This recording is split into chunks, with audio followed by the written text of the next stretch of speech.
Hey guys, welcome to Dat Wrasslin podcast. This is Sheepshifter 23 with Streetkilln HD and Benjamin Rivers. Soulamazin is stuck in traffic. Great.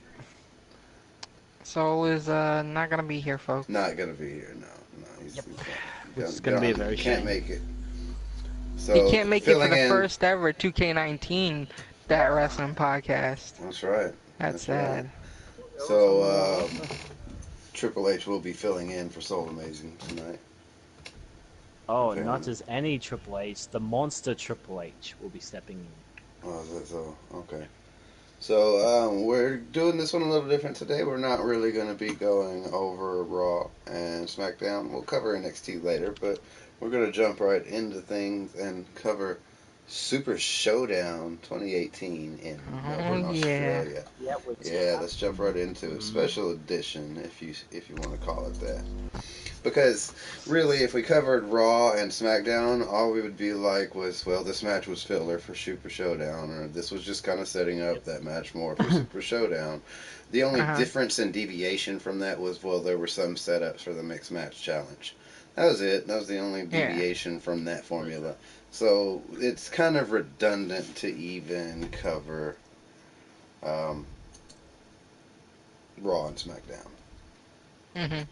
So I I agree. finished watching Super Showdown. Watched half of it live, and then it was just too damn late for me. I had to go to sleep. So I finished the rest of it later on, and I was pleasantly surprised. It was, uh, in a lot of ways, a glorified house show with some title matches. There weren't really any title changes. There weren't really any swerves or surprises. It was pretty well, standard in my opinion. I expected some, like people to show up or some kind of big surprise, just to make Hmm. the audience, pop a little bit more. Somebody to just, Yeah. like some kind of legend popping up or something. But aside from that, there were some great matches. There were some stellar matches, and we'll jump right into that. So the very first match was the SmackDown Tag Team Championship match, New Day versus The Bar. Mhm. Anytime the New Day and The Bar have a match, it's always worth getting into an A because plus. they all. Well, it's not always A plus, but this was an A plus. But I'd give it a No, solid it wasn't A B plus. minus. Maybe regular B flat. Yeah. Because what sold it for me and the whole thing was the finishing move that they did. I don't know if they've done that before, but I Mhm. liked that the like kind of double stomp. It's like a not curb stomp, but a coup de grace with like a surfboard backbreaker type move. That was pretty awesome looking. Yeah. Not sure that I agree with the finish. I thought they might give the bar, one more glory run or Yeah. something like Same. that. Um, I figured the same. so I was kind of disappointed, but at the same time, uh, at this point, the New Day has pretty much solidified themselves as a legendary tag team, an epic tag team that will probably go on or be remembered fondly for years to come. They'll be remembered up there with the DXs and the Freebirds and all those Mm. legendary tag teams. So they're just cementing that legacy because I don't think the bar is ever going to quite be in that conversation. They'll maybe be Hall of Famers individually, but I don't think they'll be Hall of Famers as a tag team. I think the New Day, no matter what they do in the future, solo or what they have done in the future past, I don't think any of those things uh, will really. I don't think they'll be inducted on those. They'll be inducted as the New Day, if you ask me. Yep. I agree. I So what totally were agree. what were your thoughts on the match there? Oh, you basically said it all. I usually Honestly, I do, thought it was right? a pretty good match. Um, it wasn't the greatest opener ever for a pay-per-view, but it was a pretty good match. Um, and I'm pretty sure that this is it for the bar. I think the bar is done at this point. I don't think And so. Nah, I think this was their last match. Honestly, that's what I think. But we'll find out, obviously. But I think I agree, I should say, when you said you think they would have gave them one last run with the titles, and I was hoping for that in this match. There's a point in the match where I thought that they were gonna win, and that came crashing down, and New Day won. But it's all good though. What about you, Ben?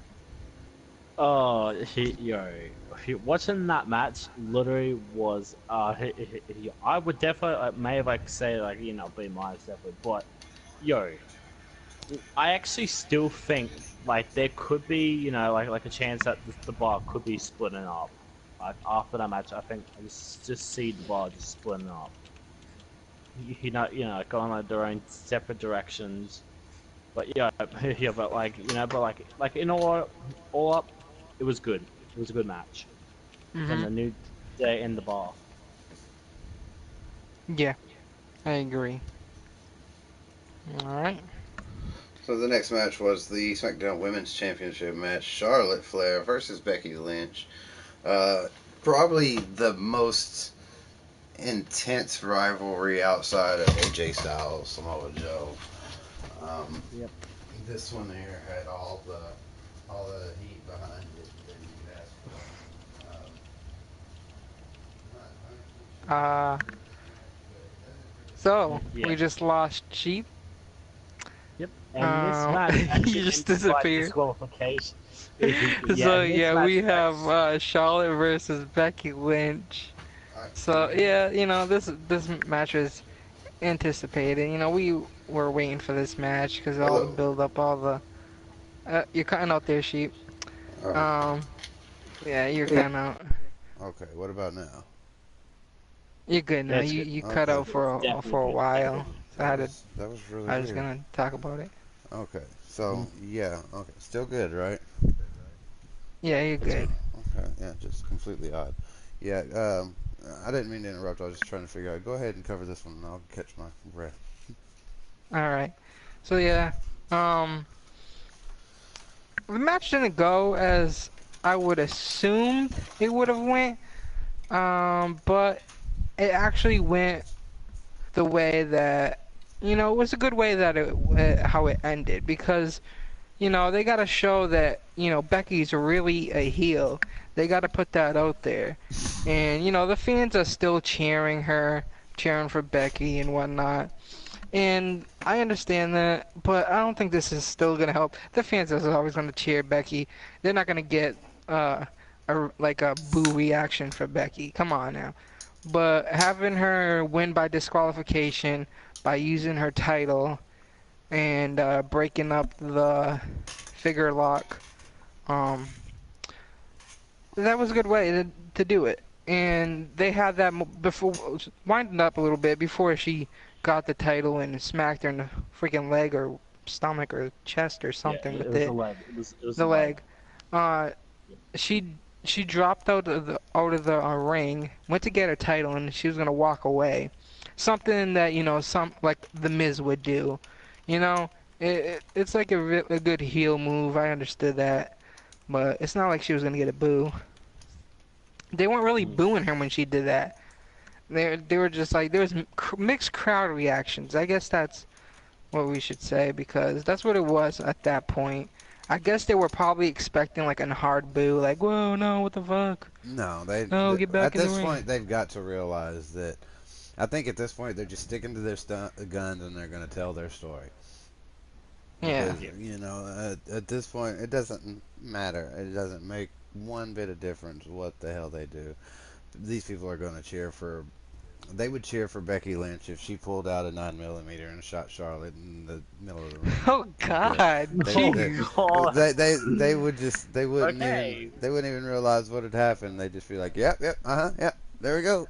Just shot. Now, taking it a little bit grim there, but you kind of get that. It's quite a bit of exaggeration, but I think you get the point that she could do no wrong at this point. The crowd's gonna cheer for her no matter what.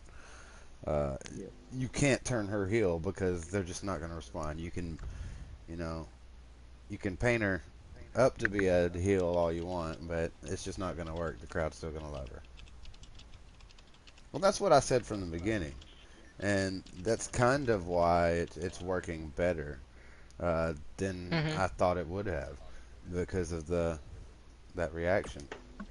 Hey, that saved everything. We're fixed. All right, so Sorry for that. For the people that was wanting to see some 2K19, is online does Yeah. is still fucked up on this well, fucking Yeah, it's we're 2K still gonna pretty we're servers. just gonna do fucking great. some. But yeah, continuing on. That's right.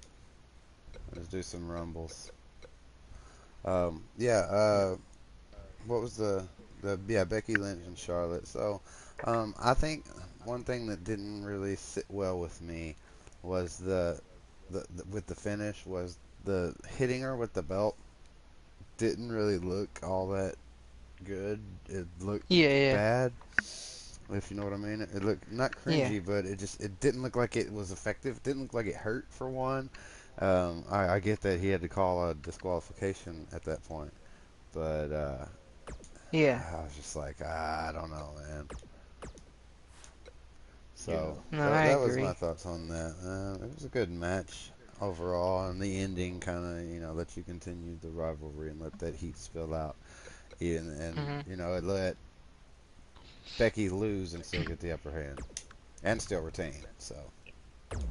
Yeah.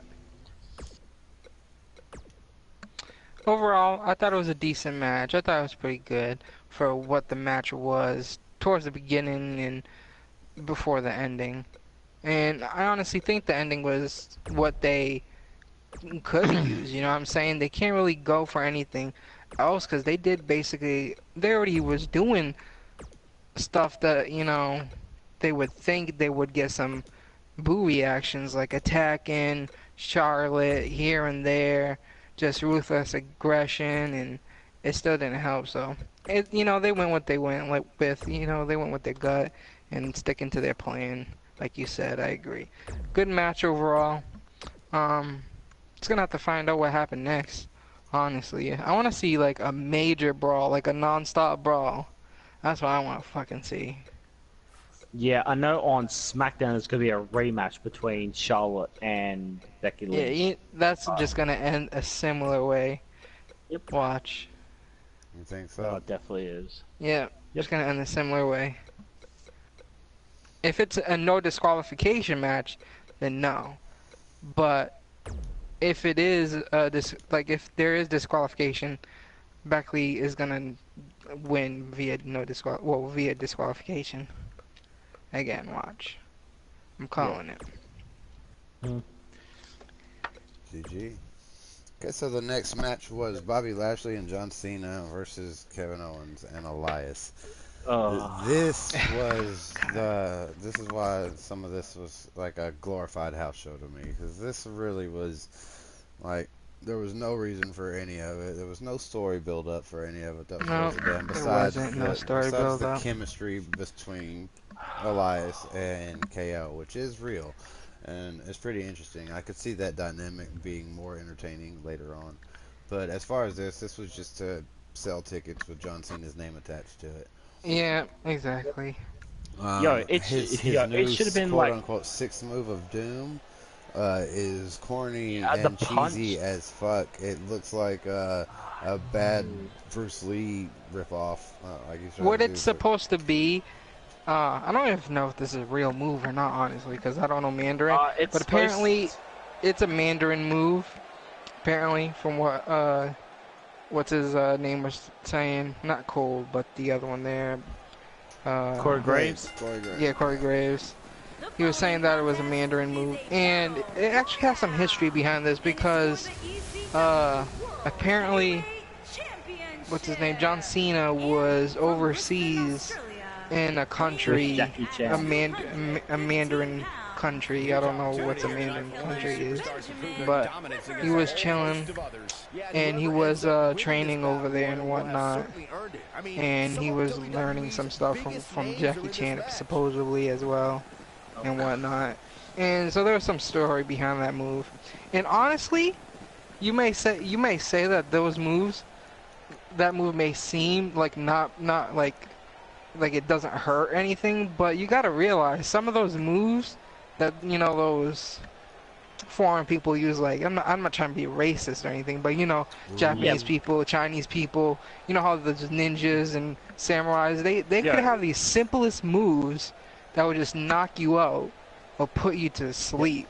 Like they could just tap you somewhere That's all on your fine body, and well, but that doesn't work or translate well into a wrestling into format. wrestling wise. Yeah, I understand that. Yeah. I think it was more of just a comedic kind of act thing, even though it is kind of offensive to think that, because you gotta think that move is probably a move that that's like that they teach, and it's a respect to learn that move, to get taught that move in whatever country that it is. And he kind of used it as a comedic act because the way he like had his face expression and everything.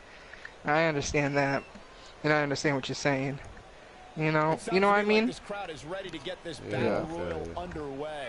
And So, I gotta give it to John Cena though. At the end of the match, he always gives his speeches to show like respect and thank the crowd for letting him be there and performing, and always thankful and whatnot. I mean, you gotta say, who else says that? Like John Cena is that dude that always says that shit. He's like, he loves his job, that dude. He loves everything about his job. We can't deny the man's passion. That's a certainty. Even though he was only in it and did something for like a minute, I mean, he showed up, right? Guess who didn't show up? Guess who didn't show up? Brock Lesnar. Yo, also, where was Leo Rush in that situation? Like where was Leo Rush? It wasn't really a big deal though, if Leo Rush wasn't there or not. It's not really a big deal. But one thing that is a big deal is what Kevin Owens and Elias said before the match started. Oh yeah. You know exactly what I mean, because apparently Melbourne, Australia is apparently supposed to be a cesspool of a city, which you should be glad they even acknowledged that it existed. Yeah. Should be glad. Nope. I'm not saying anything. What? Good, Ben. We don't want you to say anything. Yo, please tell me that it actually all I was actually was actually expecting at the end was probably like a little bit of a spear by Bobby Lashley, probably like a little bit of a heel turn, eventually. Yeah. And from Kill Devil Hill, say that again. Okay, yeah, you know when Bobby Lashley was in the corner, right? When Johnson was giving his speech, right? I thought that when I actually thought when Johnson was about to turn around, I thought Bobby Lashley was going to go spear him. Yeah, that's what he thought. A massive humanity in the ring right now as we get That's ready what for he this thought, battle folks. royal. And it would have actually been like freaking amazing just to see Bobby Lashley do that, like spear Johnson, just to get him to that final heel turn. But he didn't, and I was just like, I was kind of disappointed about, the freaking ending about Bobby Lashley not spearing John Cena. It would have been funny to see. Yeah. Well, I could see the Elias and Kevin Owens thing lasting a little bit longer. I don't know, but we'll see. Yeah, I see that lasting a little bit longer too. So next match was Asuka and Naomi versus the Iconics. Iconic. Yep.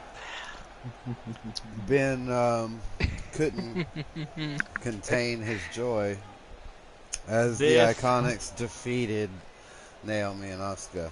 I'm sure he was jumping up and down, yelling for more red Coolio and chicken salt because he was over the moon. Yep. Yes, this was I'm sure a lot of people didn't expect this, but I was kind of like, yeah, they're gonna do it, And from Melbourne, and they did. Australia, So, weighing in congratulations at to the Iconics, I guess. 280 pounds, It wasn't really Robert much of a match though. Lawler. For Yeah, the, it wasn't really much of a match. for the show, but props to the Iconics for making the most of what they've been handed. They're not that great in ring, but they've got good characters, I guess, somewhat, and they know their characters. Yeah. So that's important for someone to know their characters and to know how to present themselves. That to be, when you look at them, you think of their act and their little things that they do and their little quirks. So that's memorable. So I appreciate that. So I mean, they've got a little bit of Carmella in them. You know, I see that potential real good heel work kind of thing. You know, Yeah. not really good wrestlers, but good heel work. But I've seen like a lot better stuff from Carmella lately. Like some of her best in-ring performances. I think it was last week, the match with Selena Vega, wasn't it? Yeah. That was a damn I good think match. it was like a mixed tag. I think it was a mixed tag team match. I think it was. Carmella did pretty good, and she's looking better in ring, if you ask me, and a lot more confident and able to hold her own ground. She beat Zelina Vega clean, I believe. But anyway, Yeah, I think she did. Yeah. Let's move on into the next match, which was the WWE Championship match. AJ Styles versus Samoa Joe. I'm sure you've got plenty to go on about this one, Street, so I'll let you take this one. What do you got? There you go. You want me to go on with it? Yeah, Okay. I figured, you've got the most investment in this match, I think, so I'll let you talk about it. Okay. So, yeah, this match went on pretty fairly towards like the beginning. It was only a matter of time where it started taking its route of craziness. So what basically happened to start it all off with wasn't it when he went to go get a AJ chair? No, it was when AJ Styles was making his entrance. He No, came down the ramp. Yeah, but before that, well, yeah, it did start a little bit wild. I mean, after that, I'm talking about after, like, where it started going down, where they started fighting outside and using weapons and whatnot. I don't quite remember. I think somebody got a chair. Wasn't it Samoa Joe that got a chair? Yeah, it was Samoa Joe. Okay. Samoa Joe got a chair. Because there was a lot of chairs involved into this pay-per-view. Yeah, but I'm just saying right now, that chair that Samoa Joe was gonna hit AJ Styles with, that completely backfired on Samoa Joe. Like literally, I can even tell it was gonna happen. But as soon as he grabbed the chair, I knew something was gonna happen. It was gonna backfire. Yeah, me too. You know, it was only a matter of time where he had to get that chair and try to rough up the game. But yeah, he went to go use the chair. AJ Styles, I think, was on the turnbuckle or something, and he like kicked it over his hand or something like that. Yeah. Isn't that where actually AJ Styles got hurt though, when he was bleeding from the mouth? Like, didn't something happen around there? Yeah, I think it was.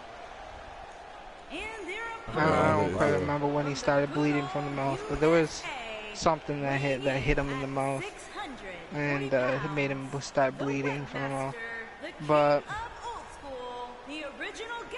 we had tables involved as well. Yeah, they should have renamed this pay-per-view HLC, Hammers, Ladders, and Chairs. No, THC. Tables, Hammers, and Chairs. Yeah. And all it was missing So was yeah, ladders, he started using the chair on Samoa Joe, like Ben said. The chair backfired, And after that, he went to go for a springboard forearm or something like that, but Joe caught it, and he used Coquina clutch. the Uranagi, I think that move is called, and he slammed onto the chair, and that was pretty dope. Yeah. I mean, so here's a question about that. You know all these moves that they do with the chair? How they do these moves without actually getting hurt? You know, so here's a question I have. It wasn't during this match. It was during the other match. But you know how they set up the chair between your neck? You know how they do put your neck between the chair or whatever you want to call it? Yes. And then they slam down on that? That has to hurt though, right? Like, or is there like a safe way to do it? There's obviously a safe way to do it. Yeah, I figured. So. Yeah, I know there's. Yeah, I know like there's different ways, a lot of different ways to use that chair, like like around the head, around the ankle. Like those moves literally will like put impact like on whatever body part is placed on. So yeah, Joe started using Styles, or started using the chair against Styles, and then this is when the table comes in play. Joe was setting up a table, and he was gonna go for a superplex, but then AJ Styles got out of the way, and yeah, Joe went through the table, which seemed a little bit botched to me. This was all inside the ring, by the way.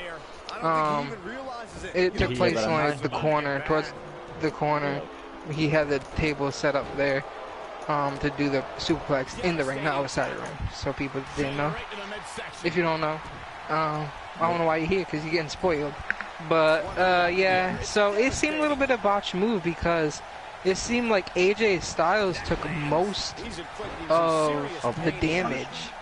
Yeah, he looked like he went through the table instead of Joe. I think it was a botch because of how that went, and it was Joe that was supposed to go through it instead of AJ, and Joe just played with what he could and started acting like, his leg was hurt, and the commentary went in and said, oh, his leg hit, got caught up, whatever, on the side part of the whatever. So I think it was pretty much of a botch, and I think that wasn't how it was supposed to go down. And I can understand that stuff does happen time to time when you try to do moves like that. But Joe was screaming, saying, "I heard a pop," or "I heard a crack," or something.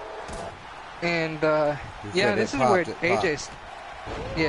AJ Styles, went in for the kill. Basically, started attacking the leg, and try to weaken that leg down, hurt that leg, and it was pretty insane because it was kind of back and forth because Samoa Joe put the coquina clutch on AJ Styles quite a few times. He kept popping it on out of nowhere, like reversing everything AJ did with a coquina clutch. Yeah, like reversing it, everything that AJ did with a coquina clutch. I'm like, damn, this dude can really fucking put that coquina clutch in work, huh? And yeah, at the end, AJ Styles did win by calf crusher. Samoa Joe tapped, and AJ Styles won. So yeah. If you go for that, technically one clean. Yeah, technically. It was a clean win. It was a good match, best match of the night, so definitely up to that point. Yeah, it was a really good match.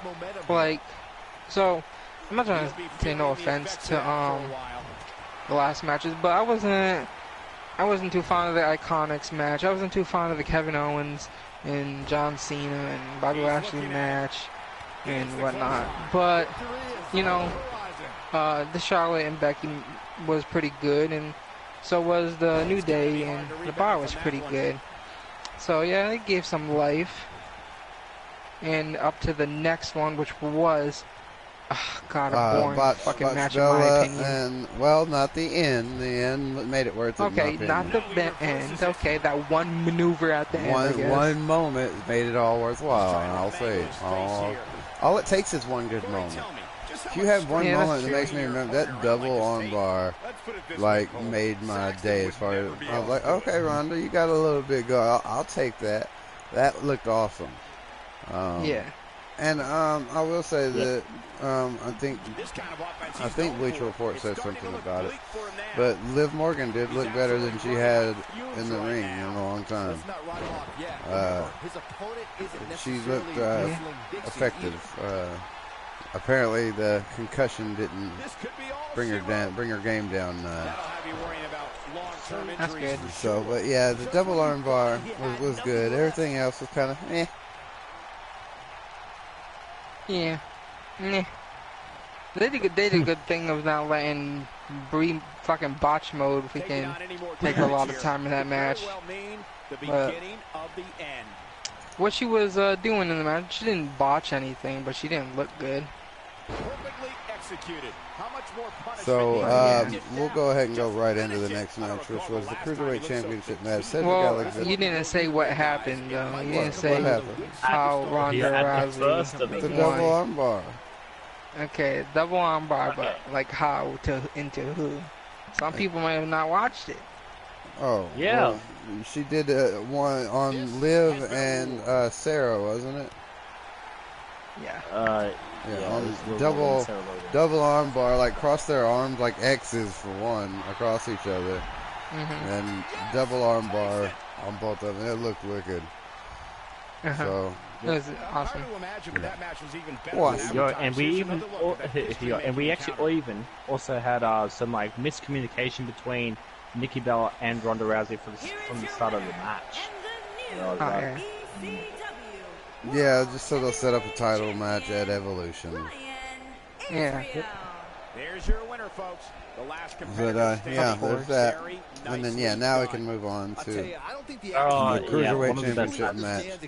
Cedric Alexander versus Buddy Murphy. A lot of people say that this was the best match of the show.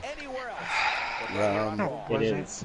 It was Why? As far as quality of match and moves and execution, everything hit where it was supposed to hit and sold where it was supposed to sell. That's what they're talking about. I guess, but technically speaking, that entertaining. As far as technically sound and specific, maybe you just weren't as interested because you haven't kept up. I haven't either, but it was a good match, and you can't lie about that. And the intensity from the crowd that really helped sell it. They really were behind Buddy Murphy, and he did look pretty. Well, of impressive. course, there was their hometown. Oh, I know. Yep, the hometown boy, of course. I would hope that they would be.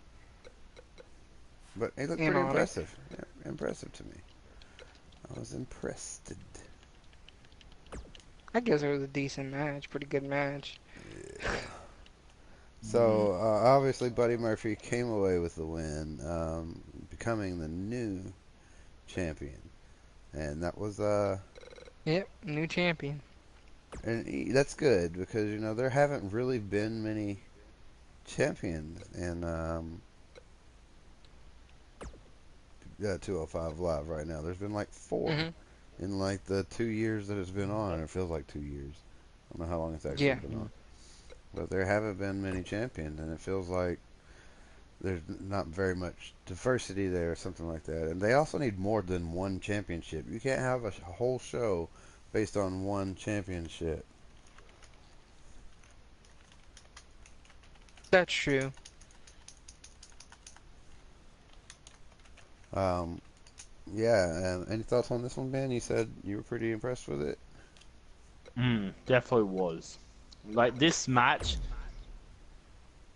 I watched it I definitely watched this match from the start to the finish. Great wrestling, great wrestling from both men. The finish was good.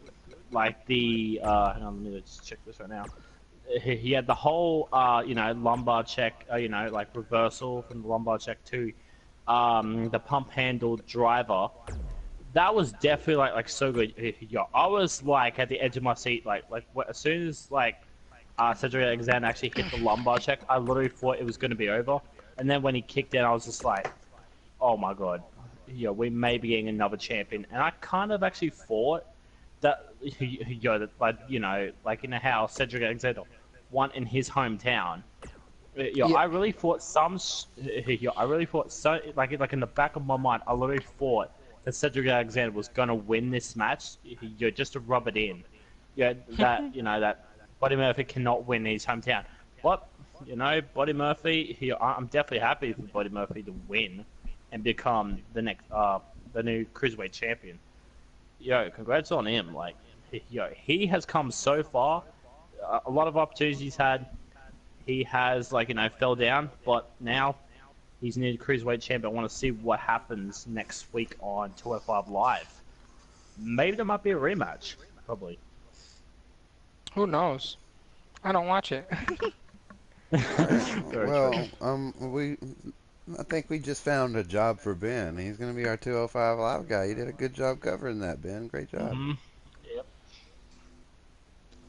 So, I have to represent my homeboy. If you don't watch anything, Ben, you watch 205 Live and you give us that Benjamin Rivers take on 205 Live. How was 205 Live this week, Ben? You'll be that guy. Let's just say I didn't actually watch it because I was definitely tired. You're already fucking up.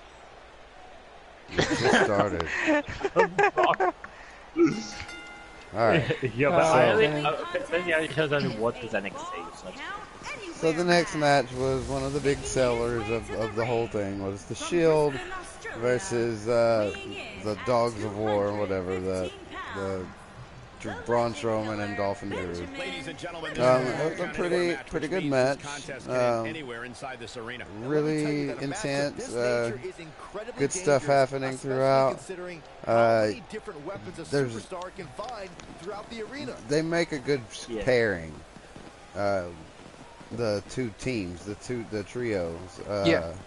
They're very fun to watch in the ring together. So of course. I imagine it's going to continue for quite a while. I don't know how they're going to keep it fresh. I'm pretty sure it's by bringing in all these other, trios from over the years. I think something will happen to Braun and Dolph at some point, and they'll be like, oh, well, now Drew McIntyre's alone. And then Drew McIntyre will get Heath Slater and Jinder Mahal, and they'll have a little one-night reunion of 3MB. Oh God, no! I don't want to see that. Just for shits and giggles, and just to keep it interesting, to keep it fresh. Because if they keep doing Shield versus Drew, Dolph, and Braun, and then different variations of that combination, it's going to get really boring and overplayed. So I think they're going to bring in all these other trios. They're going to bring. We know they're bringing Evolution in for SmackDown 1000, but that's not on Raw. So I don't know if that would translate very much there. But I think there's a lot of interesting things they could do with that to keep it fresh and interesting. NWO, they've been teasing them coming back. They've been teasing setting up a Lucha faction with Rey Mysterio leading it. They've been, there's a lot of different stuff. So and I think at one point of the match that they actually also hinted at, the Dean Ambrose heel turn again. Literally, when when Braun, Drew McIntyre, and Dolph Ziggler, when they were surrounding the ring, Dean Ambrose was actually on the other side. And then when Dean Ambrose popped up, well, let's talk about what happened before that. Let's talk about what happened before that. So there was some a slip up here. Roman Reigns went to go for a Superman punch and accidentally hit your boy Dean Ambrose, and Dean Ambrose went flying out off the apron. And then that's where it led up to the point where it was just Seth Rollins and Roman Reigns inside the ring, and then they started getting surrounded by Dolph Ziggler, Drew McIntyre, and Braun Strowman. Kind of like what the Shield does, Yeah. standing on 3 sides, and then all of a sudden Dean Ambrose pops up on the other side and just starts looking around, and everybody's like, "Oh, what's gonna happen? What's gonna happen?" Quite a few yes And, chants at that moment as well, I noticed. Huh? There were quite a few yes chants at that moment, I noticed. There was a few. Look, when it's an audience that large, when you can hear a chant, that means there were a lot of them saying it. So when it's an arena that big, There were when you 70 hear, million people. Well, I'm not saying 70,000. 70,000. When there's that many people and you can hear a yes chant, that means like not half, but like at least 35% of those people are chanting too. That means like 30,000 people, you know, or 15,000 people want to see that happen. Yeah. That's a lot of people wanting to see a Dean Ambrose. It's because that's turn not what on a the lot of Shield. people been speculating. Here's what I think. They're teasing it too teasing much. it? Yeah. If they do it now, I'm just gonna be like, whatever, you know. It's too obvious if they do it now. Yeah, and what's even more obvious is that it's a swerve. What's actually gonna happen is they're gonna keep trying to do what they've been trying to do. Well, or you're gonna get your wish, and Roman Reigns is gonna turn on Seth and Dean. And you're going to get your Roman Reigns heel turn. That could happen. They've been teasing Dean Ambrose so much. That too. They've been teasing Dean Ambrose so much that nobody's watching Roman Reigns. And Roman Reigns is going to fucking spear them both and be like, I don't need either one of you. He's not going to join Drew and Braun and all them, but he's just going to say he's the big dog and he can take everything on his own. And this and this and this. And he's going to try to go Super Cena. And it's going to lead to Drew McIntyre turning on Dolph Ziggler and Braun Strowman. And then what's going to happen from there is we're going to have Drew McIntyre versus Roman Reigns for the title. Because what's going to happen is, since, you know, Dolph Ziggler and Braun Strowman gets turned on, that would actually make I don't know if this would be before the title changes hands, the tag team title changes hands, or after, because if Dolph Ziggler, not Dolph Ziggler, but Drew McIntyre, if he does turn on Ziggler when they hold the titles, they got to make that vacant. They got to make that title vacant, right? Because, you know, they're not really together anymore. Well, not really got to make it vacant, but I would think Drew McIntyre will drop the title, and that would lead a match where I think Seth Rollins and Dean Ambrose will fight Braun Strowman and Dolph Ziggler, because Dolph Ziggler could possibly give the title to the Braun Strowman. I mean, because they're basically in a stable, if you would say. I know it's an alliance, but it's basically a stable at this point. Speaking of that classic Charlotte, Sasha encounter, you know what I mean? We should add that it was the first time ever.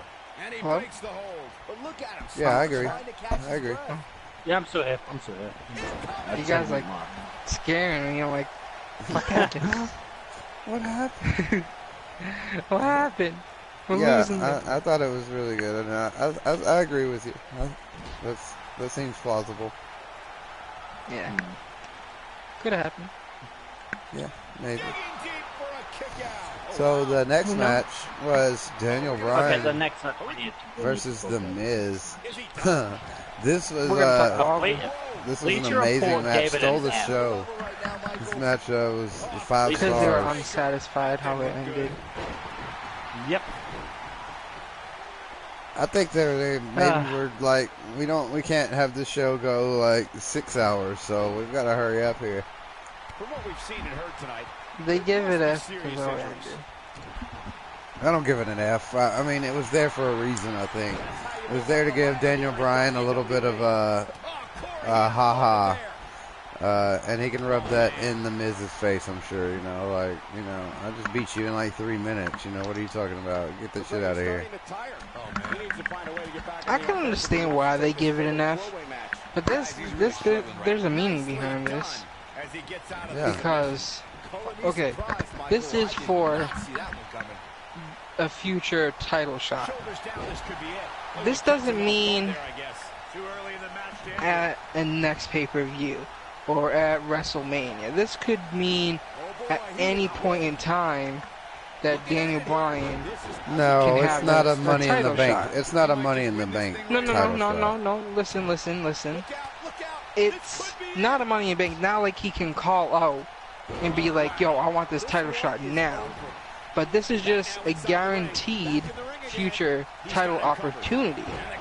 So he could be put in a match.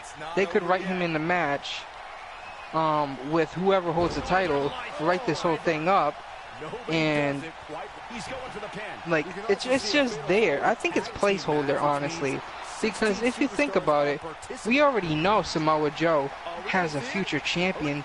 You know, we already know that Samoa Joe is going to be a future champion because just how everything's written out right now. I have a feeling that when Samoa Joe wins, this is when Daniel Bryan comes in. Imagine Samoa Joe and Daniel Bryan fighting it out. What do you think about that? I would rather see, yeah, Samoa Joe, Daniel Bryan would be good.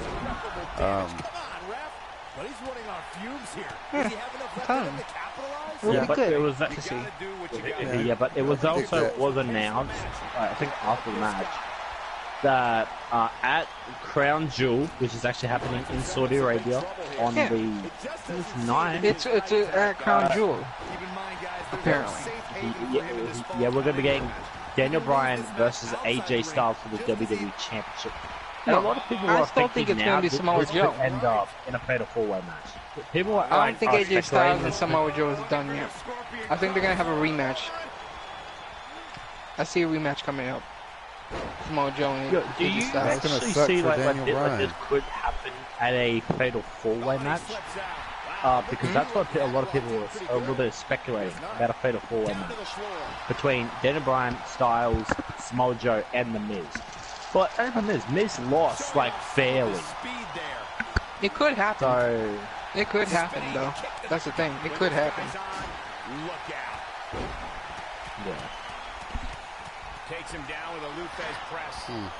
I don't know. So, obviously we know that Daniel Bryan won, and that's going to be setting up the Daniel Bryan AJ Styles match at the Showdown, or Crown Jewel, which I think that'll be pretty awesome. I think it's going to be a pretty good match, but like you said, it's probably going to be bad news for Daniel Bryan. And this led to the main event, which was H versus Taker. Taker versus and H. also, can I also just give a little bit of another update to this also? Okay, when was the match made a no disqualification match? Right before it started. Triple H made it. Wow. Yeah, Triple H. Now, Street, you seem to have been really impressed with this match. What was your thoughts on it? He caught him slipping. He's got the shoulders down. Say that again? You seem to have been really impressed with this match. Why? What were your thoughts? His opponent included. Well, it was actually really good. I liked it. Here's the thing. I was gonna be disappointed of this match. I even said it to you guys. I even said it on a podcast. I was like, I am not looking forward to this match. It's gonna be a slow, boring match. There's gonna be a few spots here and there, and that's gonna be it. And that's what I totally assumed. And I assumed fucking wrong. Yeah, the match started out pretty good and started out pretty decent. And then it led to some outside fighting here. They were fighting outside of the ring, thrown into the barricade, then thrown over the barricade, into the ring, into the crowd, which looked really bad. I didn't really like it. It was really played out bad, the fighting out in the crowd. It looked bad to me. But, and then it was really short too. They just went up a few steps and then came back down. There was nothing major that happened. He got slammed onto like a steel freaking barricade. Not really slammed, but pushed basically. It wasn't nothing crazy.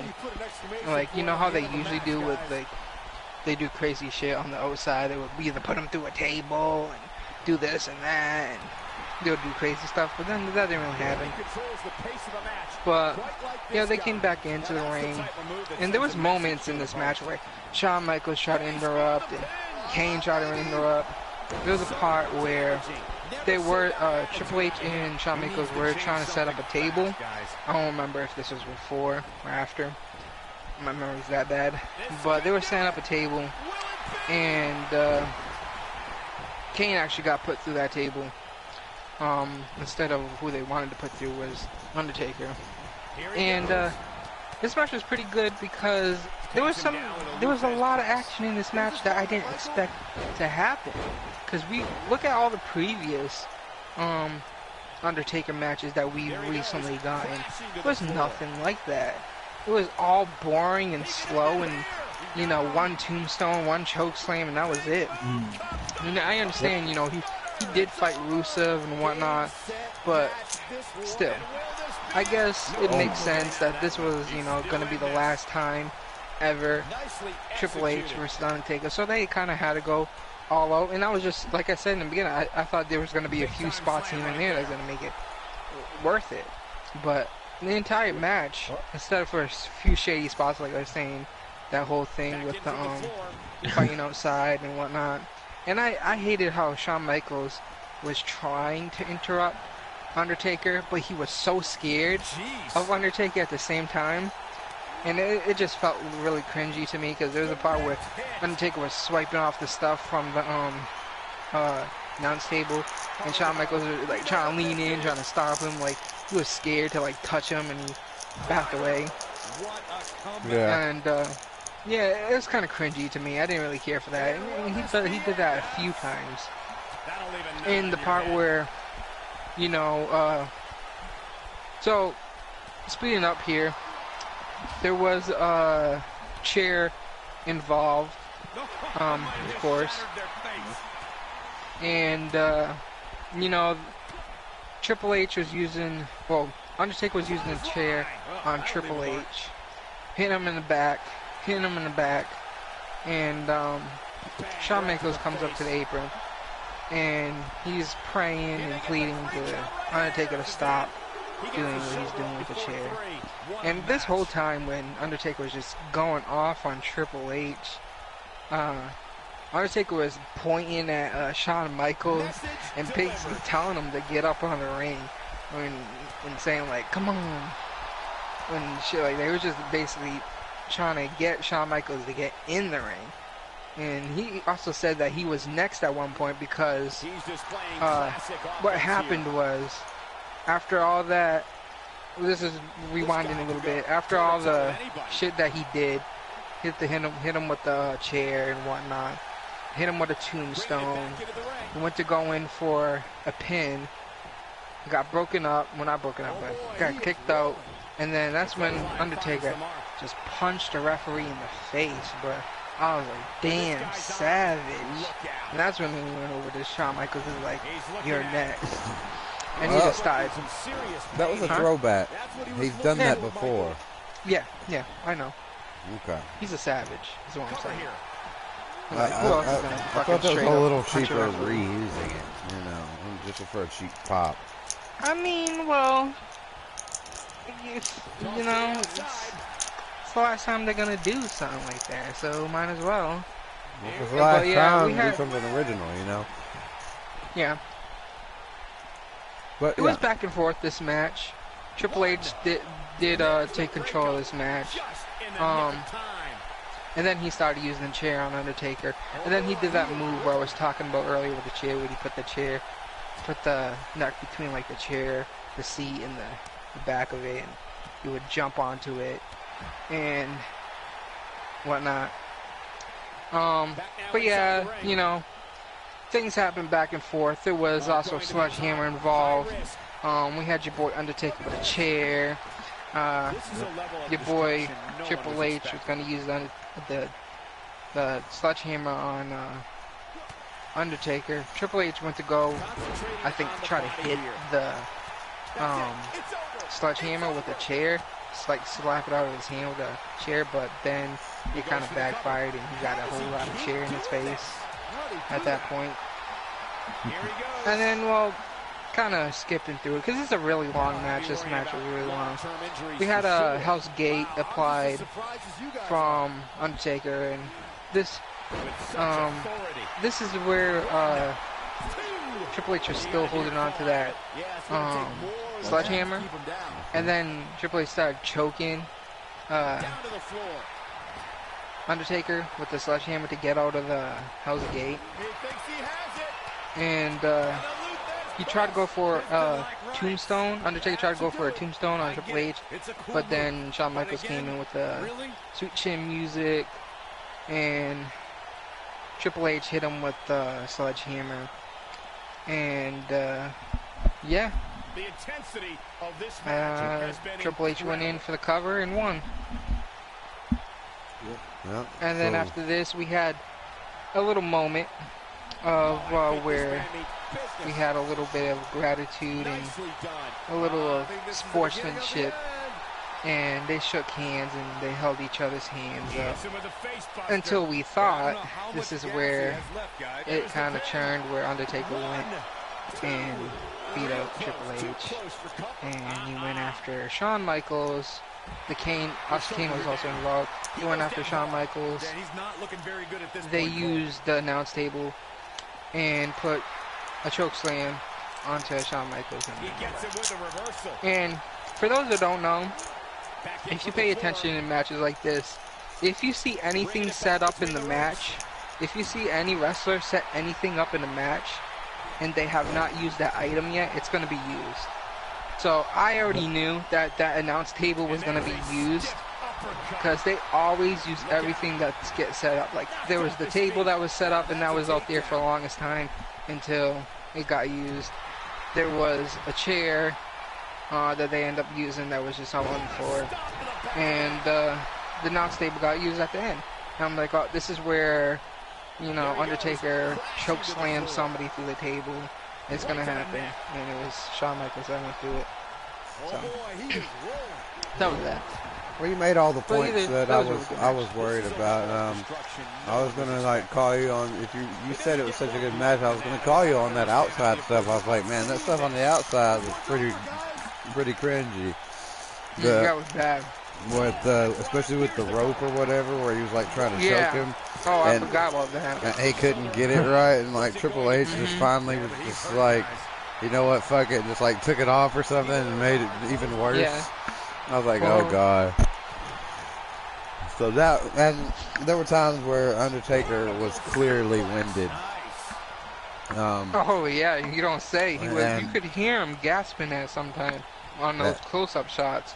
And there was at the end of the match when he did the last tombstone, like he went to go get on his knee, he couldn't even keep up on one knee, he almost fell over.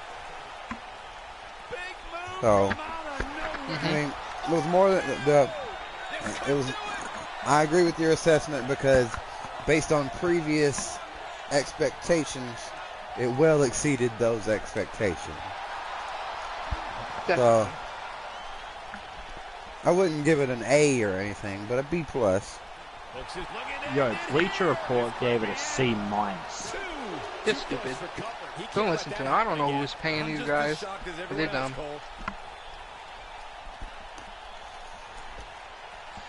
Well, they made some good points. I mean, it was long. How are these superstars even still going? It was the outside stuff. They have to be on fumes right now. It was a glorified, and my big takeaway here is the end of the Undertaker's career. It's kind of sad. Yeah. What's bound to happen? You know, well, everybody else, you know, they let a lot of legends go out on high notes, you know. Go out having a title run or something. Look at Goldberg. But yeah, but Goldberg left for like 5 years and came back. That's a title run. At this point, guys, I can see. Who knows? Undertaker could do the same thing. He could leave for a couple years. One would hope that. I think that he's going to be too old to do anything at all at some point. I'm just worried that he's gonna have like the worst end of career for a Hall of Famer. Because like Nah. a match with Rusev is the only thing he's won in a while.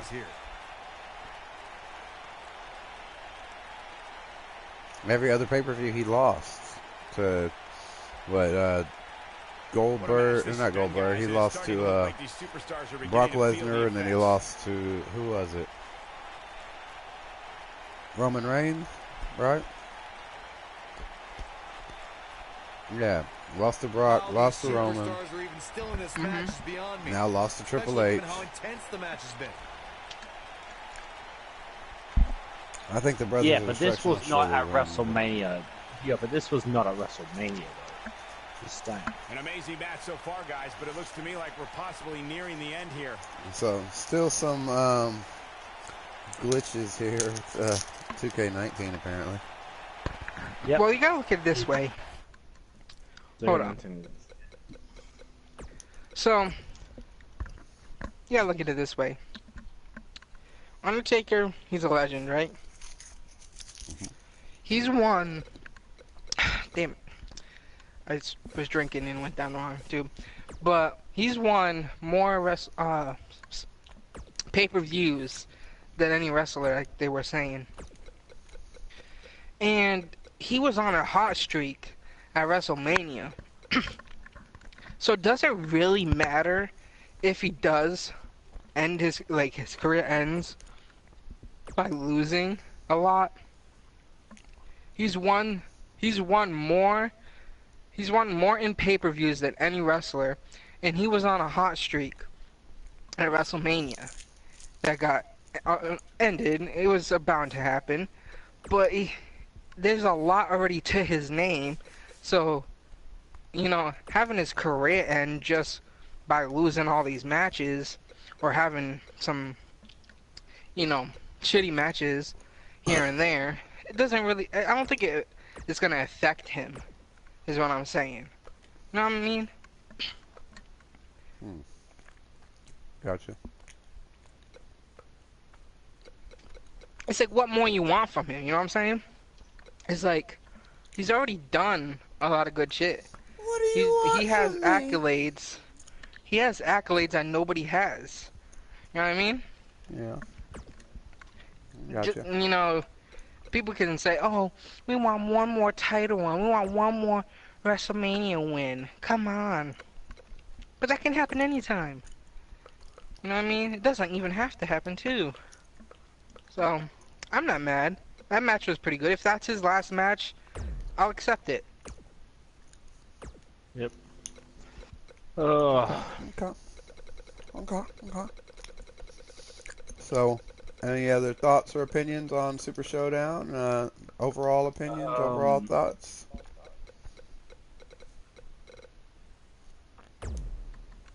Overall thoughts and opinions. Super Showdown. Ben, anything? You haven't said anything, so. What about you, Ben? Excuse me, I have said a lot. Oh, no. You know, for like the whole Pardon 205 Live, and I'm about to say about that. Buddy Murphy.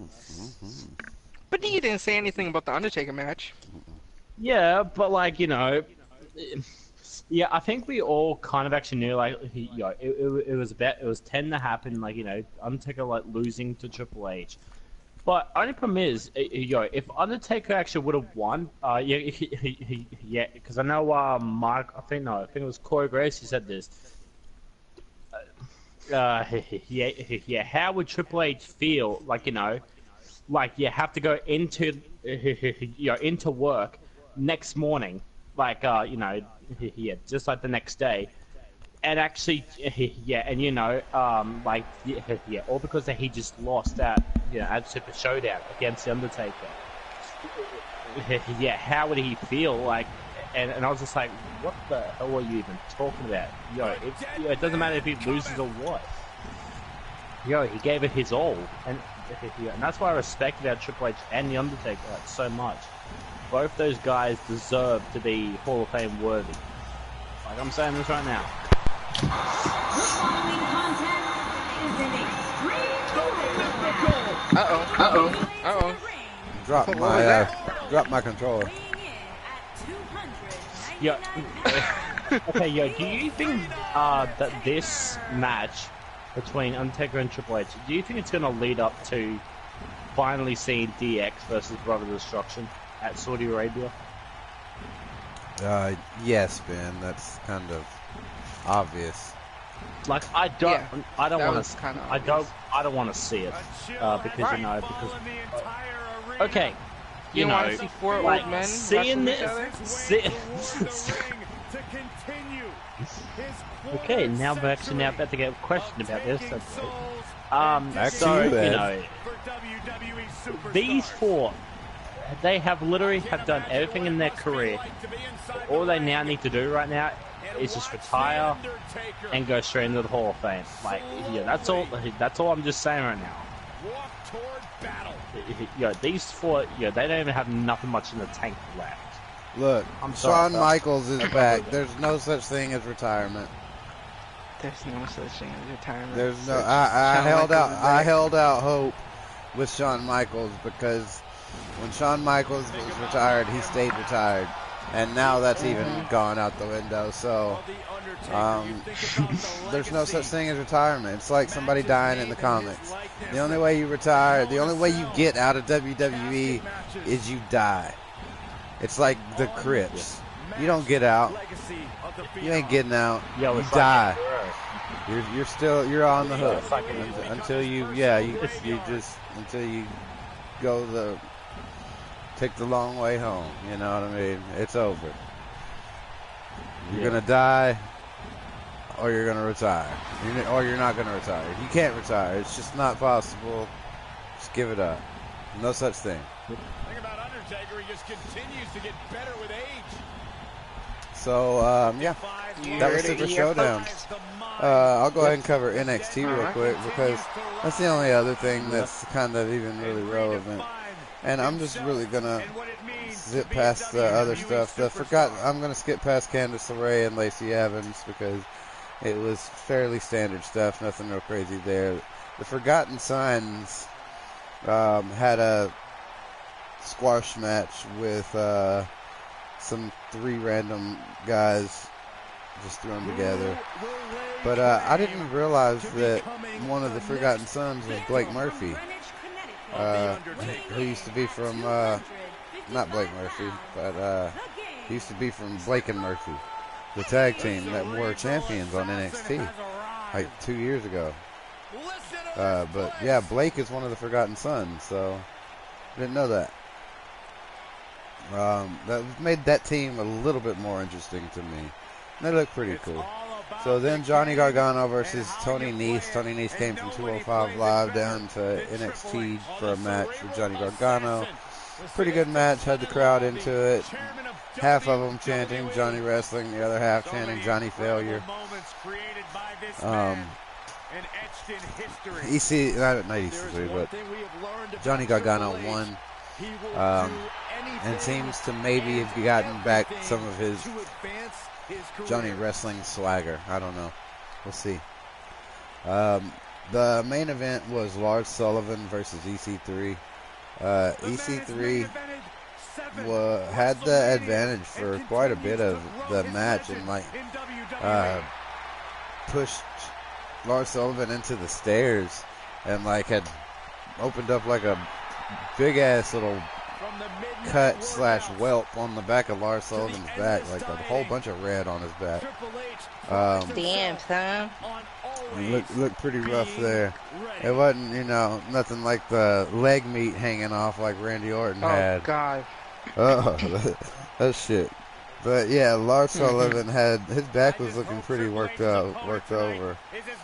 And EC3 fought hard, but he couldn't defeat Lars Sullivan. So I don't know. I hope that EC3 can overcome the losses. Maybe they're just pushing Lars Sullivan to be, big bad monster. Maybe. But I was kind of hoping for EC3 to be the one to finally beat Lars Sullivan, not in a championship capacity. Because the only other one who had was Aleister Black. This is going to be one of those matches people will be talking about for a long time. So yeah, that was thoughts and opinions on NXT. I didn't really have much there. I guess anybody got any news or rumors or It's all good. anything else to cover? Okay. Are you kidding me? Yeah, I know that Cena's hairline made the news today. What about the back of his head? Oh, that's definitely, yeah. He's What fucking about going bald in the back of his head. Well, he's old. He's like 40 something now, right? Look, Triple H is on the attack now. Hey, apparently a lot of people think he looks a little bit like JBL now that with his new look. Oh, I can see it. Wasn't there a comment about that? Like Corey Graves? Maybe, I don't know. I didn't hear it. I don't know. Yo, but the only thing is, where was his hat though? Where was John Cena's new hat? The JBL hat. That's what. Yeah, that would have made total sense. God damn it. But Jerry the King Lawler received hate mail after attending Trump rally. From WrestleZone. Okay, I think everyone just went silent just then. No, Ben, we're listening to what you're saying. Yeah. Okay, another thing I do not want to hear about, Cena and Nikki Bella seen together in Australia. We can move on from that subject. I'm sorry, I have to say I'm not getting anything other than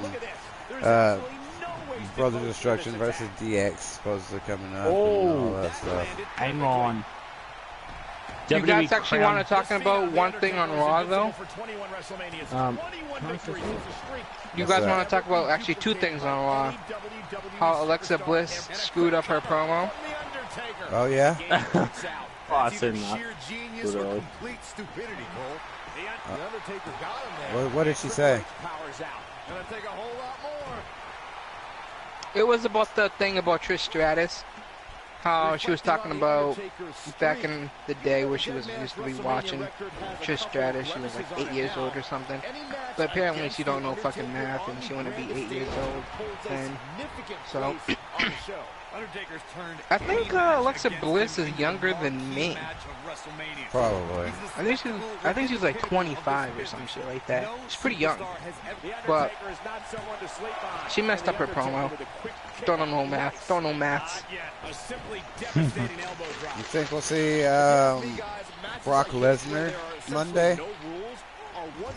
Maybe. Why? I think he's gonna pop up and attack somebody just to keep it interesting, either Braun Strowman or Roman Reigns. Another thing we can talk about last Monday. Milwaukee. You guys want to Milwaukee? Where the tape just happens to cut right there at the end, right when she says, "I want you," and she's obviously about to say something else, and I'm like, if I were any kind of man, I'd be like, I'm not saying anything until I see the rest of the tape. Fuck you. Exactly. You know, it just doesn't make much sense from that perspective. It's like, Rusev isn't stupid, and nobody, it's kind of corny to me, but you know, it's entertainment, so it is disappointing. I thought it was going to be The Rock, Wisconsin wheelbarrow. Yep. Yeah, I do have some news about WWE Crown Jewel. It's actually been moved to a different venue. The press release is no longer mentioned. I just need to check this real. Apparently it has been moved to a new location. Wow, we might just be witnessing the end. Where to, Ben? You never know when evil will hang on, my computer's just like loading so stupid, man. Just gotta wait around for it. Hang on. Oh, here it is. It has moved.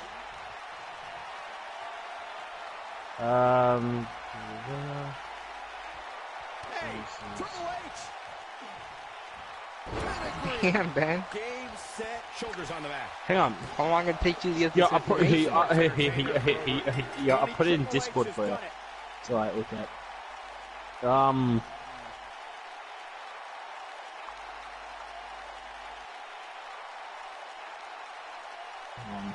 Good lord, Ben. Why does it not say it? It's like, yeah, I'm like literally. Oh, hang on. Here it is. The new press release now lists the event for King. No, I don't like to throw what? around a lot of praise. Ooh, but Ben, you that just offended might a have bunch of been people one of the right now. great matches in recent Like, WWE just turning red. You just right now. offended a bunch of people. Sorry. I could watch highlights of that one all night long. There you go. One of the great WWE matches I've ever been They're able to not watch. okay. So they're not That was just one of those matches mentioning. that the men involved should just The be press release proud is to no be a longer part of. mentions A legendary King performance. Fahd. This entire King match Fahd, I was think just that's what you one say it. big highlight. I I didn't expect anything else. International Stadium, which has a capacity of 67,000. It now lists a different place called King Here's your Saud, winner, the King, which has a capacity of 25,000 seats. And there's your winner Whoa, via pinfall. what the hell? Triple H remains the king of kings with that big win. It'll be interesting to see the fallout. So following this big they're saying singles they're win switching here the tonight. venue to lower capacity venue. Why? Maybe That the makes tickets no aren't selling sense. very well. Say that again? Maybe the tickets aren't selling very well. Yeah. Unless there are only going to be a bunch of rich people there. Probably. If you think about it, because Saudi Arabia is like one of the richest countries in the world. And they probably wanted, well,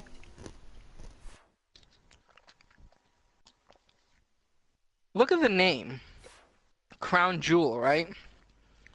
That sounds It's pretty gotta take place. wealthy, huh? Yeah. Wealthy, not wealthy. Yep. So, I understand something if they're going around with that route. Yep. Like, we just want the richest people to see this event. Live. In person. That's not how they speak, but whatever. There's racist street.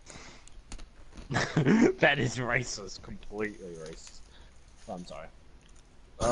Hey, they're paying big money for people to show up, all right? Have you guys know they're paying 7 figures for Brock Lesnar, and they're paying like, well, how much million for Rock? The 20 million for the Rock if he does, 23 if million. I've just had regular. 23 million. 26 million if he shows up as a champion. Oh wow. Okay, wait, what? 26 crazy, huh? million? Like, They'll if pay he's gonna be more champion? if the Rock shows up as champion. Oh, great. Yeah, and I don't think that a lot of people don't want to see him champion again. I think a lot of people do. Pretty insane. Obviously, they think it's worth like Crown $6 Jewel, million man. Saudi to Arabia. see him champion. Oh. Here's also another thing. WWE incorrectly gives stat to Murphy after overlooking a former women's champion, which actually Nia Jax was born in Sydney, Australia. Did not know that. I'm sorry. Yeah. That was some news I just had to say. There you go. Yeah. Anybody else got anything? Straight, you got anything? Or no?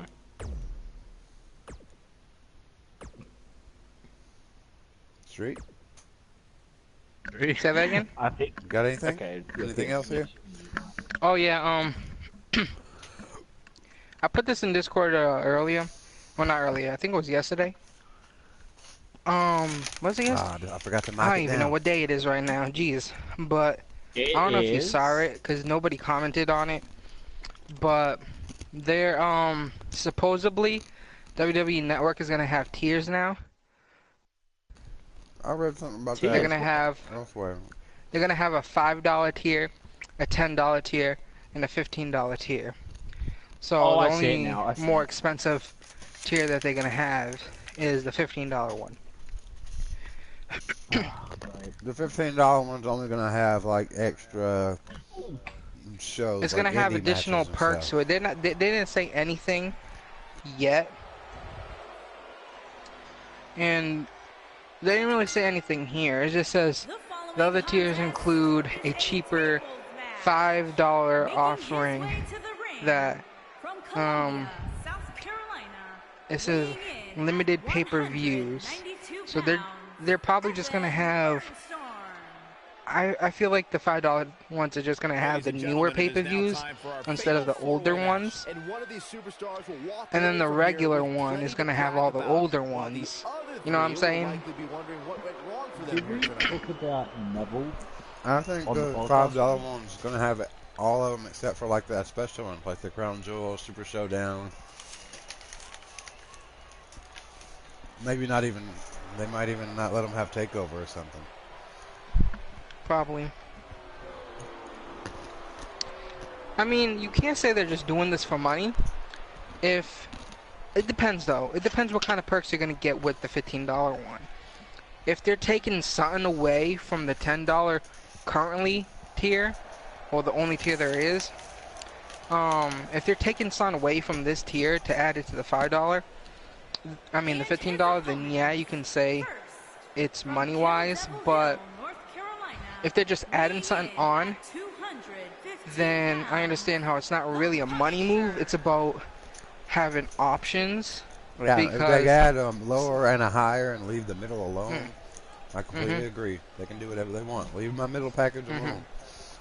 I might even, once or twice, spend a little extra to go watch some of the, if I'm interested in it. Guys, I hope you're ready. If they put out like a whole bunch of and this one should be exciting, Michael, especially considering all the table for styles threes we'll have at play and here tonight. stuff like that for extra money, not just table for three, but like the kind of the ride-alongs. I like those, but there's one in specific I was wanting to say. The like the Florida, not Florida, but Southpaw Regional Wrestling, the YouTube thing.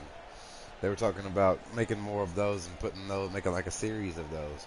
I would totally pay an extra $5 to watch more Southpaw Regional Wrestling. Street, did you ever go watch those? No. I don't Please even go watch watch. 205 or NXT. Please go watch the Southpaw. It's not a wrestling. It's just promos, and it's like 5 minutes. Go watch the Southpaw Regional Wrestling things on YouTube. There's no matches or anything like that. It's just WWE guys dressed up like wrestlers from the 80s, acting like wrestlers from the 80s. Yeah, I know. You told me multiple times. I know what it is. Go watch it, man. It's worth it. Any fan will enjoy it.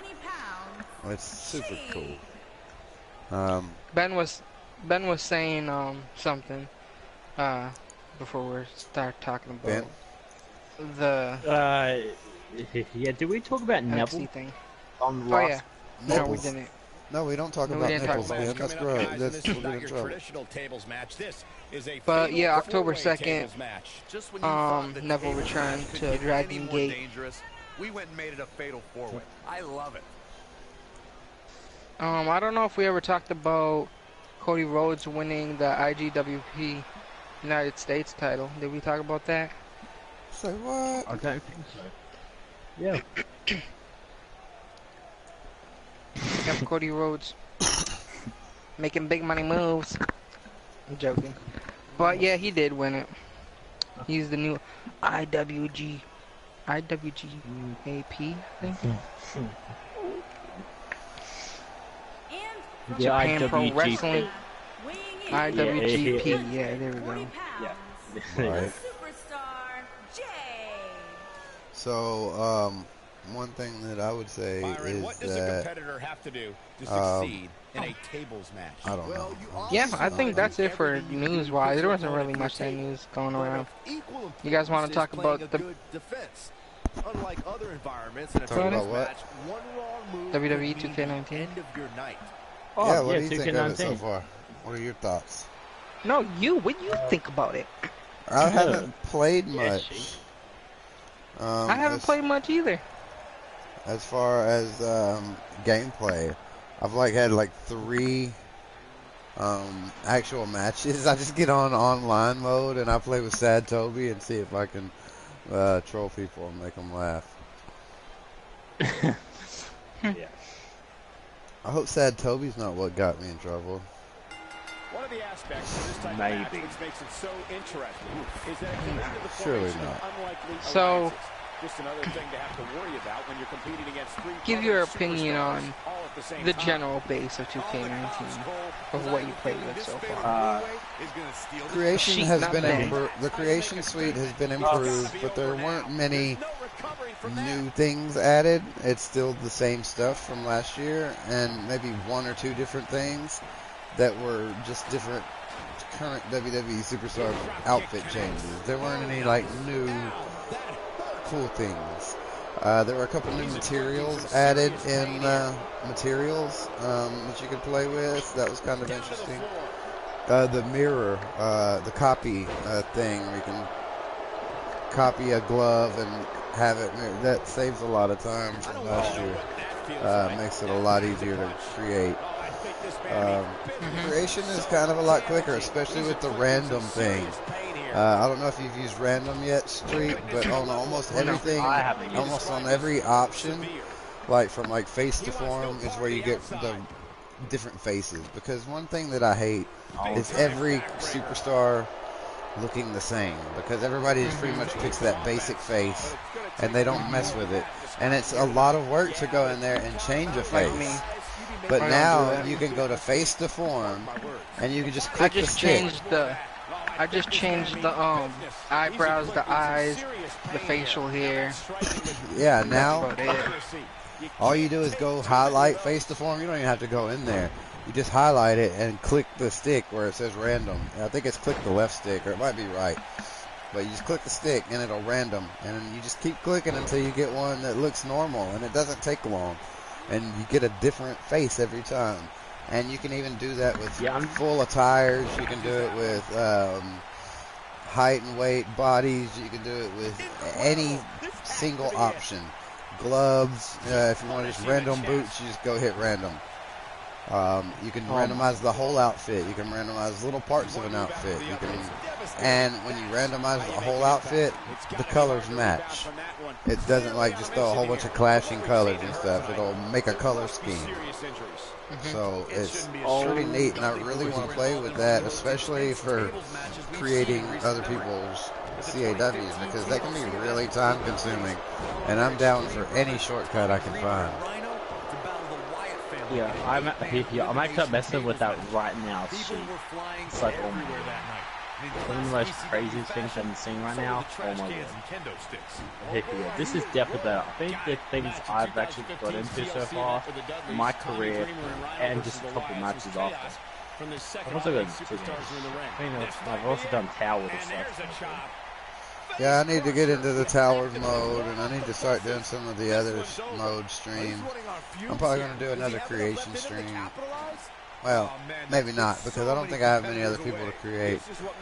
I might jump into my career or towers mode tonight after the podcast, but still not sure on that.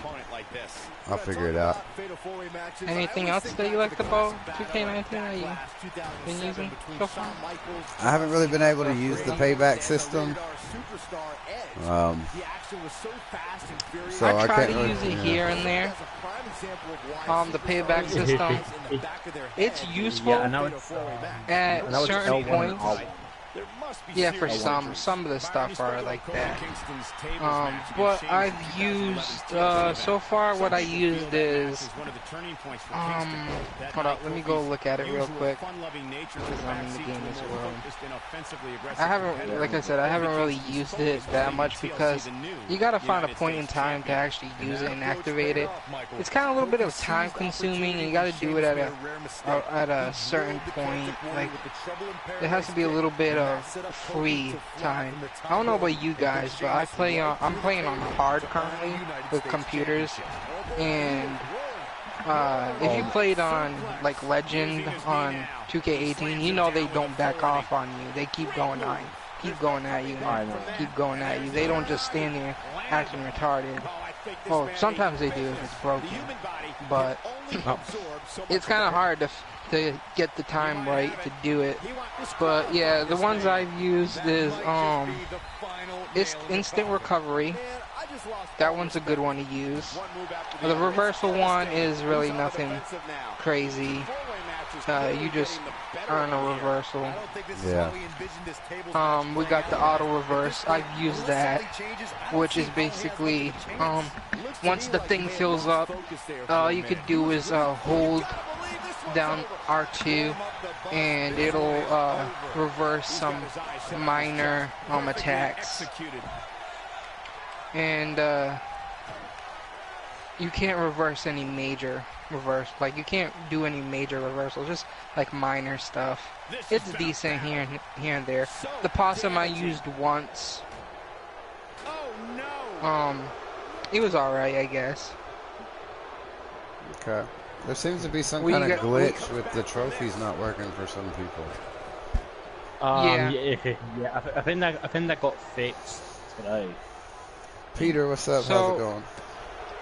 So the possum thing, you basically act like you're like laying down or like you're winded. You could be leaning against the ropes, or you can be on a corner and you can act like you're winded, you're down, like acting like you have no life in you, and then you can jump out, spring out, and start attacking them, which is pretty cool. I didn't use the speed buff. I did use the Fist of Fury. I can't really tell how that works. I used it. I can't really tell anything. It says it gives you a minor speed boost and improves striking reversals. I didn't really notice much, but Resilently, everybody knows how that is. You can escape pins with the L1 button. Adrenaline buff, I never use that. That gives you a boost. You can lift more weight or something like that, and you earn more momentum for performing grapples. And then we got the tank one. I didn't use the tank buff either. It's supposed to bring up your defenses, but reduce your mobility. That seems good for people like big people. Even light heavyweights too, but it's alright. I used the low blow. That's pretty cool. Instead of having like a move, but the thing is, you can get disqualified too for using this move. What? Yeah, I like how they add a little bit of realisticness to this, to having this payback where if you use this low blow, you know how in 2K18 and all those other games you can set a low blow as a move, but this counts as a dirty move. So like if you know how they have the dirty pin in the game, but now they have like dirty moves like a low blow. If you use this and there's a chance of the referee does disqualify you and you lose the match. And it's pretty cool because it has some realisticness to it. I used it once and the referee didn't do anything. And it's pretty dope. There was also the Poison Mist. The Poison Mist is the same thing. You can get disqualified. Pretty dope. I didn't use it, but it sounds pretty dope. I did use the Power of Punch, which is Brass Knuckles. Can get you disqualified as well, which is pretty good. I liked it. The animations to these are pretty good too. It's a little bit realistic. It adds some realisticness to the game. You know what I'm saying? Yeah, and that's what I like. And now, and what I love, I never got to use it yet, is the run-in thing. Because I've always wanted to time in a run-in in the 2K games. Like, you know how you can turn on run-in, you can put that run-in on, and you can also, edit the ability to what percentage of, the ratio of when a person runs in, but you're not always guaranteed running in the game, even if you put the ratio or the percentage all the way up. And I always thinking to myself, I want to have the ability to have somebody run into the ring and like help me out, you know what I'm saying? Give me a little edge. And now you can. All you have to do is get that little bar, that little icon filled up, and whenever you want, you can have a person run in. So if you're about to lose a match, or you want to do a surprise on somebody that you're facing, you can just use it and run somebody in. Now that's pretty dope. But another dope thing about this is the blackout. I don't know if you tried it yet, but it's fucking dope. I used it once, and it's like that thing that Bray Wyatt does, where the lights turn off and he appears behind you. That's what happens, and it was pretty dope. I like that. The thing is, like I was saying, yeah, the thing, a lot of people kind of use it here and there. The thing about it, like I was saying about the whole payback system, is you gotta find a right time, and there's gotta be a right time to use it, because the meter does fill up, and if you're not doing anything and if you're getting pounded on, it goes back down. So it's kind of hard to find the exact moment when to do something, when to press that, you know what I'm saying?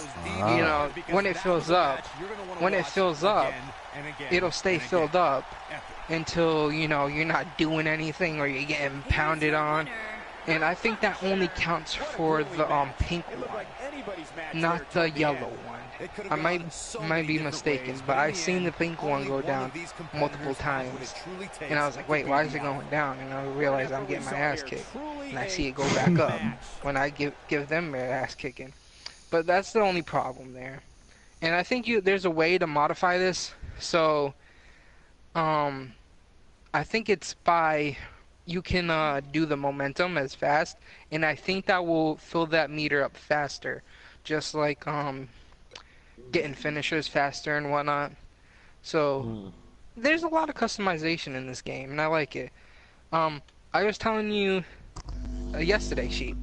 Did you try out like the compound or whatever it was? I did the House of compound Horrors match one time. I didn't do the House of Horrors, but I did the Wyatt compound match. It was really boring.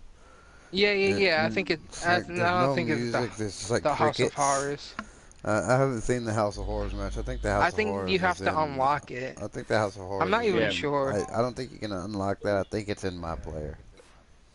Yeah, it could be just in My Player. Yeah, just like a cinematic little part, but it's like a little mini game almost is what it's going to be like, I think.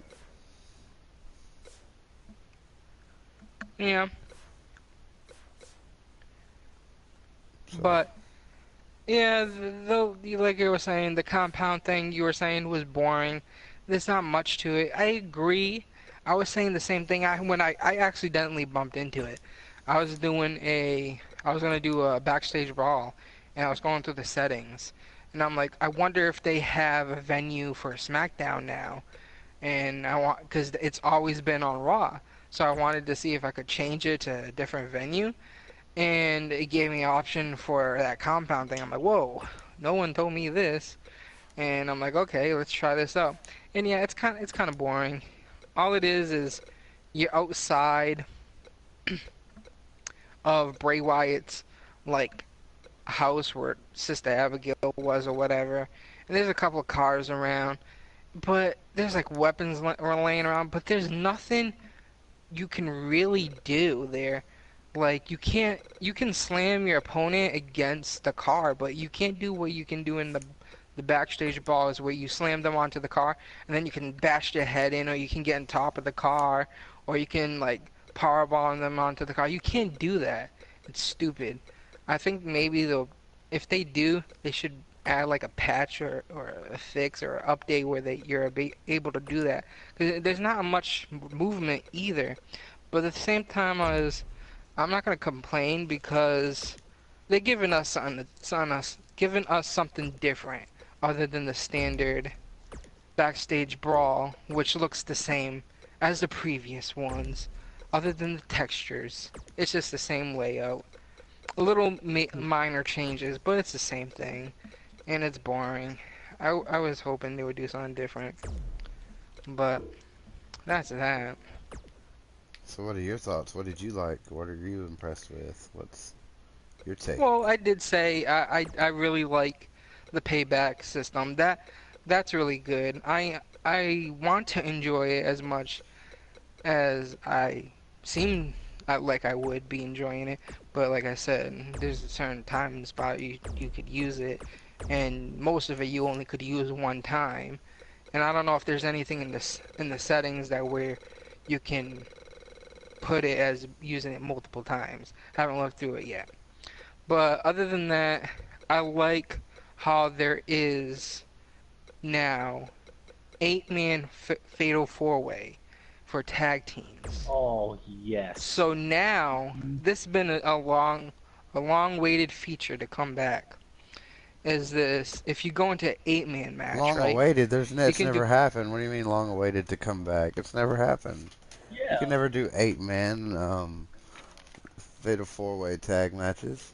Are you talking about realistically speaking? They could never put 8 people on the screen at once. That's why we didn't have 8 men until last year. Are you talking about realistically speaking? What are you talking about? Game, yeah. Yeah, well...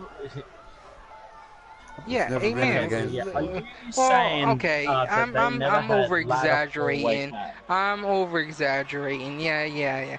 But it's a feature that we would have liked to see in the previous. You know what I'm saying? And it was something that I was hoping it would come into the game for this, this year, and it did. And now you can have 4 teams in an 8-man. So you can have 4 tag teams, and you can do some dope-ass fucking tag team matches, like a tornado tag or well, what I'm saying is it's not 4 tag teams. It's 2 tag teams of 4 people. Yep. Okay, I'm gonna say this right now, Street. Why you say that? Because that's what I'm doing right now, and there wasn't an option for 2 tag teams. Can I get you guys' opinion on, the special guest referee matches are not in 2K19? We know they're not in there, man. It's not that big a deal to me. I'm like, it would be nice. It's a big deal to me. It would be nice. I'm upset about that. Yeah. I imagine it would be pretty simple to do, but I figure there's something that they got to figure out there. Weighing in at 240 pounds. It's pretty upsetting to me. I was really hoping that they would do it. Just do it. They need to. The undisputed era is here. Yeah, But no, there is a 4-way tag team though. I know that there's like four people on 4 people, but there is fatal 4-way. Yeah. All you have to do is 4-way tag team. Just click that. Yeah, I'm not gonna give any spoilers on this, but I'm just saying, from my experience. Yeah, it's about the my player. Yeah, but I know you guys are gonna try it very soon. But the my player has changed dramatically this year. It's definitely been like. No, it's Did you? No, wait, hold on. Slow down. Shh. You just said dramatically, right? It's a dramatic. Yes. Yo, it has literally changed.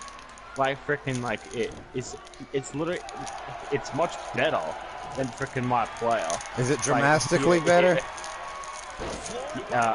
Okay, it's much better, but it's default.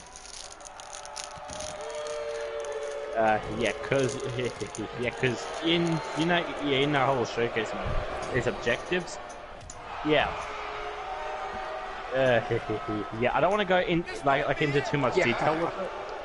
But I'm gonna let you guys just experience what I've had to go through. What? What did you have to experience? Okay. Yeah, I'm not gonna say this because I'm more.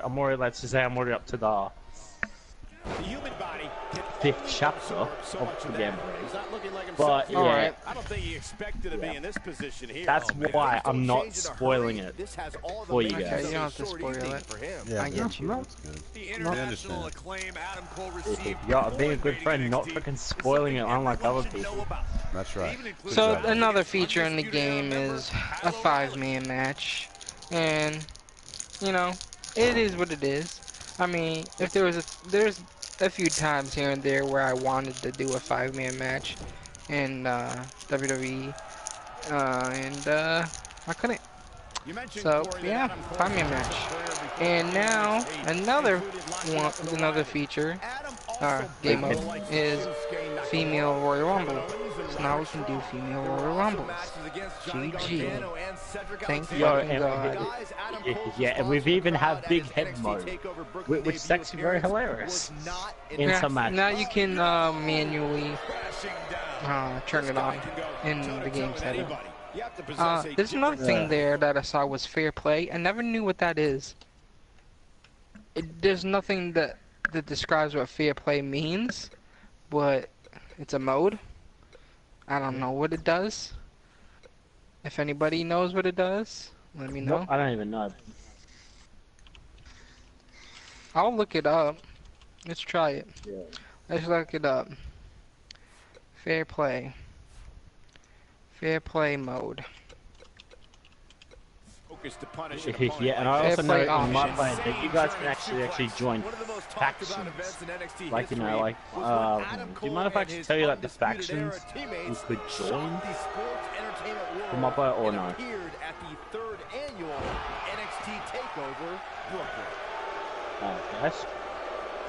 Oh, okay. So what fair play mode does is it puts everybody back to their default overall.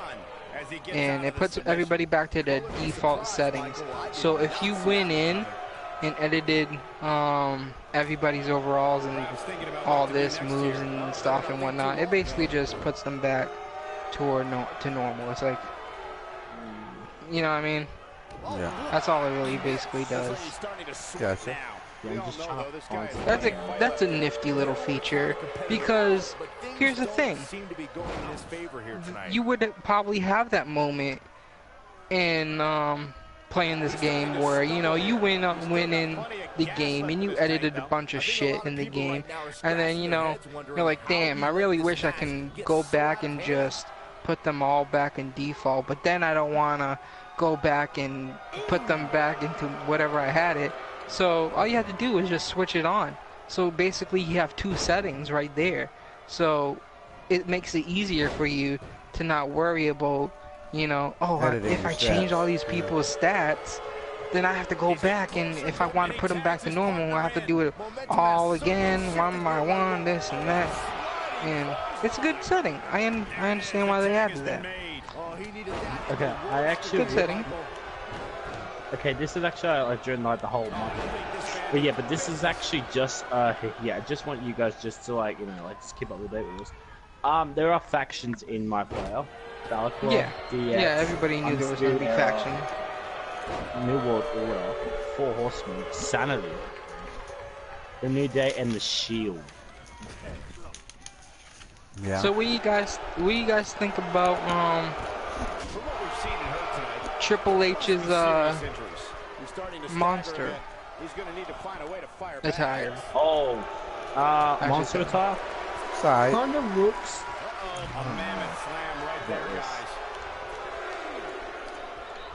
I think they'll put more out there for like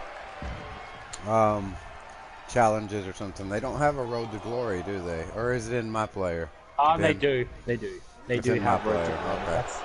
Yep, that's my player. I think that's something that you'll be able to unlock is like maybe monster attires, stuff like that for other characters. In the line of like the figures that I got, the monster figures, that would be cool.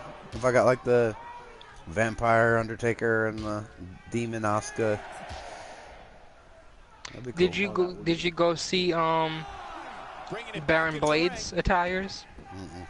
Oh, don't even. Baron Blade has Masked Attacker as well as Sami Zayn, and I guess that plays part of the My Career mode. He also has ring attire. If you missed his ring attire, and he also has a monster version of Masked Attacker. So, you know. And I also will say this about Sasha Banks. She also has a Maurice outfit. Oh yeah, she does. I was like looking that up. I was like, who's this? Sasha Banks actually has a Maurice outfit, and this actually has to do something with the My Player. Yeah. Or the My Player. Which is pretty cool that they add some of the My Player stuff. Oh into the actual one of the things that I noticed was that they had a video for Kofi Kingston and R-Truth, the tag team. Yeah, because they have a tag team. Yeah. They actually have a tag team stable in the game. Yeah, from the showcase mode, right? Yeah. Yep. You can actually play with them as a tag team in the game. Yeah. There's like the whole preset and everything. It's already set. Look at this.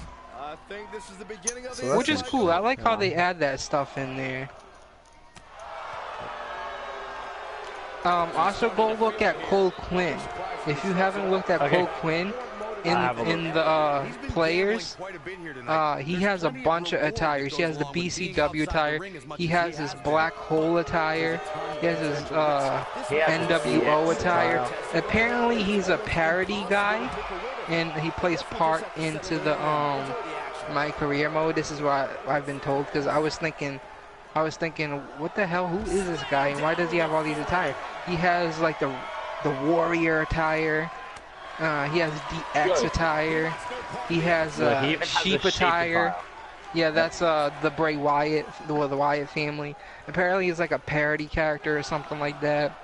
That he fits into all these groups or something. I don't know. I'm saying, I really can't wait until I start doing My Career mode, because there's a lot of stuff in there that I really want to check out and look at. Okay, I'm gonna have to go do My Career. And guess what? The thing is, I really want to set up series too, because there's a lot to do in this game. So there's Showcase mode and My Career mode, and then there's Universe mode. All three of those are a long series to do. Yeah. Towers, basically towers, you can probably do towers in a couple of streams. I don't know if you went to look at towers, but they select a few. I shouldn't say few. There's probably more than 10 wrestlers you can play as and fight 5 people to earn some, coins in game and whatnot. And there's some easy ones and there's some hard ones. So, yeah. Yeah, and actually also My Career does take about 12 hours. Yeah. In game time. So like literally, this is actually gonna be one of the best series, and I think everyone's gonna be doing this My Career. You're gonna jump straight into that. It's freaking amazing so far. 12 hours. That doesn't sound right. Oh my god. What, why is it too long or no? Why is there 3 John Cena's? 12 hours doesn't seem like... There's usually a lot of grinding involved to get like 100%. Oh, maybe to just clear it, this 12 hours, but to get everything you gotta unlock, you usually have to do like a lot of grinding. Especially like last year, you had to do like 20 side quest missions and all the stuff you could. Yeah, and remember last year actually had free roam. So free roam kind of made it a little bit easier. This one, if you take free roam out of it, boom, it's freaking good. Yeah, free roam didn't make it easier. Free roam sucked. It had if they would have done it right or something like that, or allowed you to. Yeah, it was kind of janky. Yeah, it was kind of janky. I would have rather just went to a menu. I agree. It did feel kind of I'm glad janky. they took that away and added voice acting. I can't wait to check that out. Yeah. Have you guys run into any glitches yet? Oh, they still have the same fucking glitches as I had a great one where I was in an online match and I caught the guy's leg like an enziguri, and then he wouldn't let go of the guy's leg. So the guy's all the way across the ring, still climbing the ropes and stuff, but he can't hit me because I've got his leg. So we're just stuck like that, and he's just stretching all across the ring and doing all this goofy shit. It was great. Damn. I think I took a video clip. Maybe I can upload it. Maybe you can. Who knows? Maybe. So, yeah, this seems like a good enough place to stop the stream.